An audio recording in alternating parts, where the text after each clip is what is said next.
Namaste everyone and welcome to my channel Sapna's Yoga Diary. With this video, I'm sharing the Patanjali Yoga Sutras commentary by Swami Vivekanand in my voice. Introduction. Before going into yoga aphorisms, I'll try to discuss one great question upon which the whole theory of religion rests for the yogis. It seems the consensus of opinion of the great minds of the world, and it has been nearly demonstrated by researchers into physical nature that we are the outcome and manifestation of an absolute condition back of our present relative condition and are going forward to return again to that absolute. This being granted, the question is which is better, the absolute or this state? There are not wanting people who think that this manifested state is the highest state of man. Thinkers of great caliber are of the opinion that we are manifested specimens of undifferentiated being, and this differentiated state is higher than absolute. Because in the absolute there cannot be any quality, they imagine that it must be insensate, dull, and lifeless, that only this life can be enjoyed and therefore we must cling to it. First of all, we want to inquire into other solutions of life. There was an old solution that man after death remained the same, that all his good sides minus his evil sides remained forever. Logically stated, this means that man's goal is the world. This world carried a stage higher, and with elimination of its evils is the state they call heaven. This theory, on the face of it, is absurd and puerile because it cannot be. There cannot be good without evil or evil without good.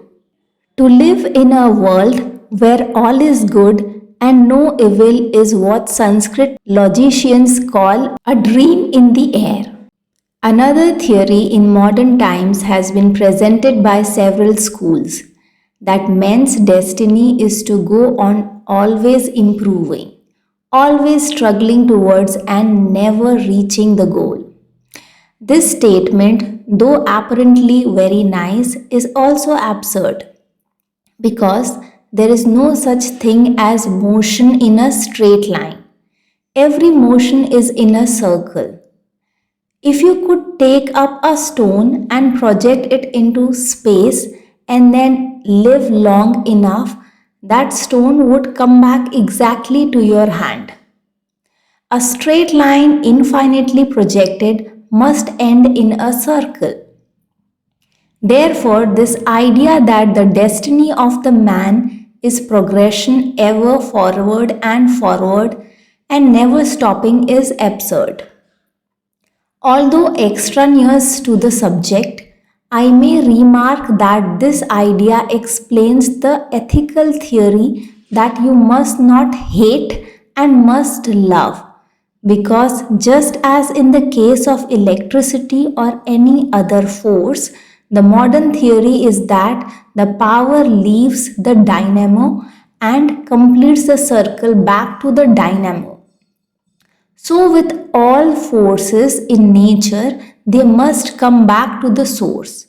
Therefore, do not hate anybody because that force, that hatred which comes out from you, must in the long run come back to you.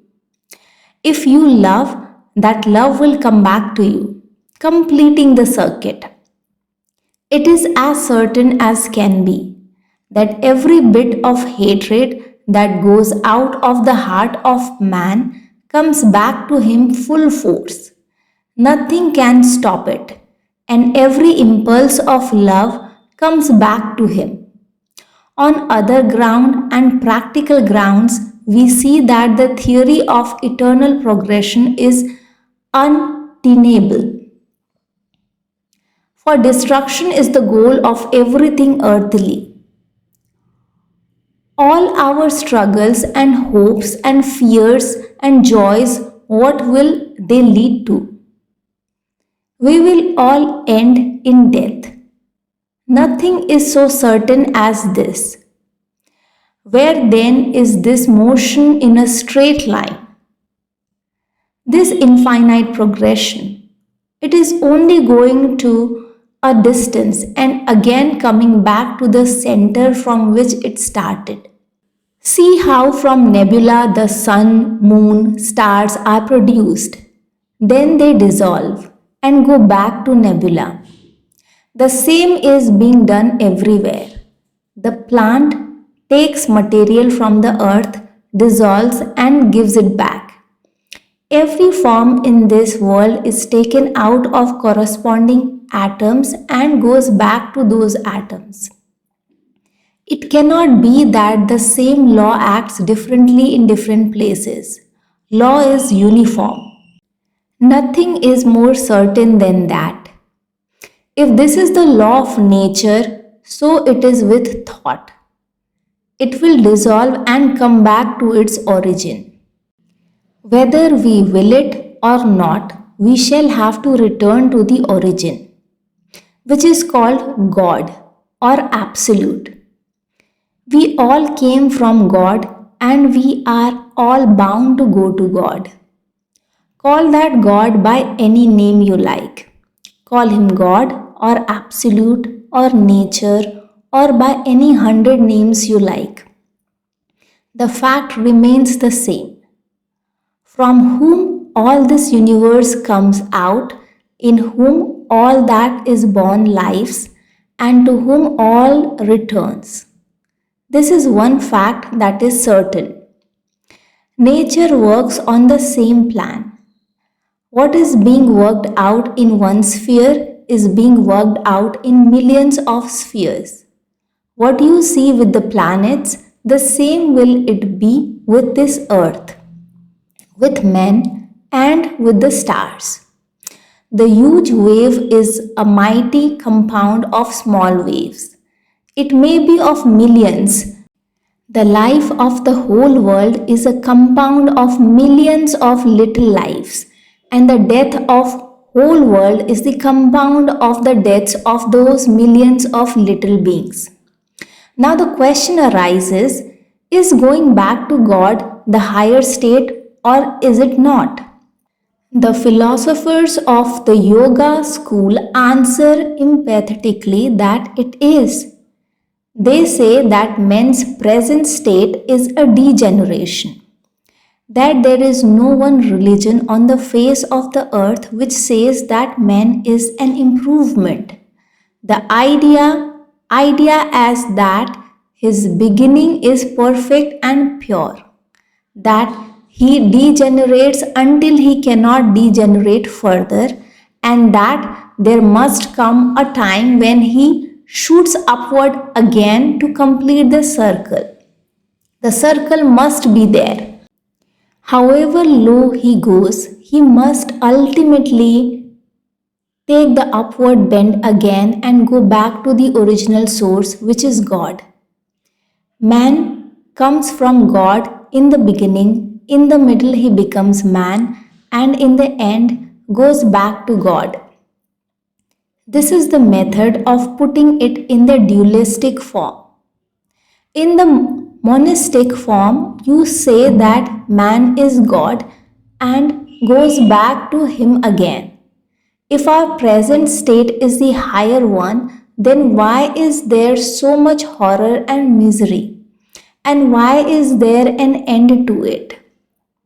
If this is the higher state, why does it end? That which corrupts and degenerates cannot be the highest state. Why should it be so diabolical, so unsatisfying? It is only excusable in as much as through it we are taking a higher groove. We have to pass through it in order to become regenerate again. Put a seed into the ground and it disintegrates, dissolves after a time, and out of that dissolution comes the splendid tree. Every seed must degenerate to become a stately tree. So it follows that sooner we get out of this state we call man, the better for us. Is it by committing suicide that we get out of this state? Not at all. That will be making it all the worse. Torturing ourselves or condemning the world is not the way to get out. We have to pass through the slough of despond, and the sooner we are through, the better. But it must always be remembered that this is not the highest state. The really difficult part to understand is that this state, the absolute, which has been called the highest, is not, as some fear, that of the zoophyte or of the stone. That would be a dangerous thing to think. According to these thinkers, there are only two states of existence, one of the stone and the other of thought. What right have they to limit existence to these two? Is there not something infinitely superior to thought? The vibrations of light, when they are very low, we do not see.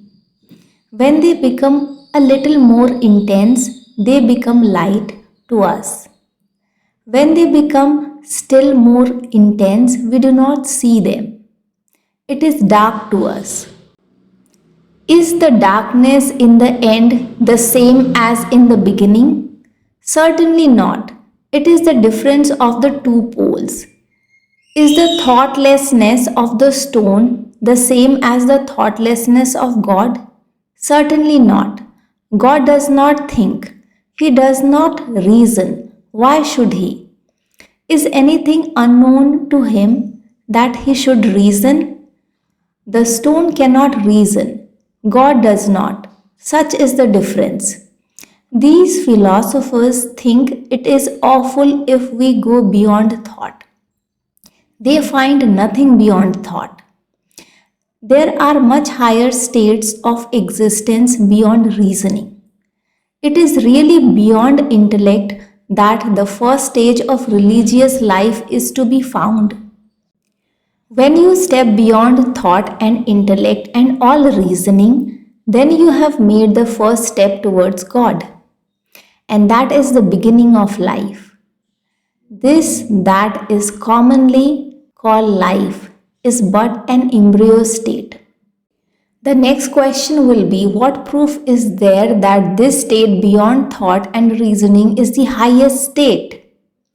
In the first place, all the great men of the world, much greater than those that only talk, men who moved the world, men who never thought of any selfish ends whatever, have declared that this is but a little stage on the way, that the infinite is beyond. In the second place, they not only say so but lay it upon to everyone. They leave their methods and all can follow in their steps. In the third place, there is no other way left. There is no other explanation.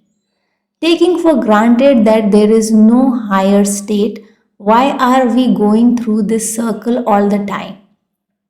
What reason can explain the world? The sensible will be the limit to our knowledge if we cannot go further, if we must not ask for anything more. This is what is called agnosticism. But what reason is there to believe in the testimony of the senses? I would call that man a true agnostic who would stand still in the street and die. If reason is all in all, it leaves us no place to stand on this side of nihilism. If a man is agnostic of everything but money, fame, name, he is only a fraud. Kant has proved beyond all doubt that we cannot penetrate beyond the tremendous dead wall called reason.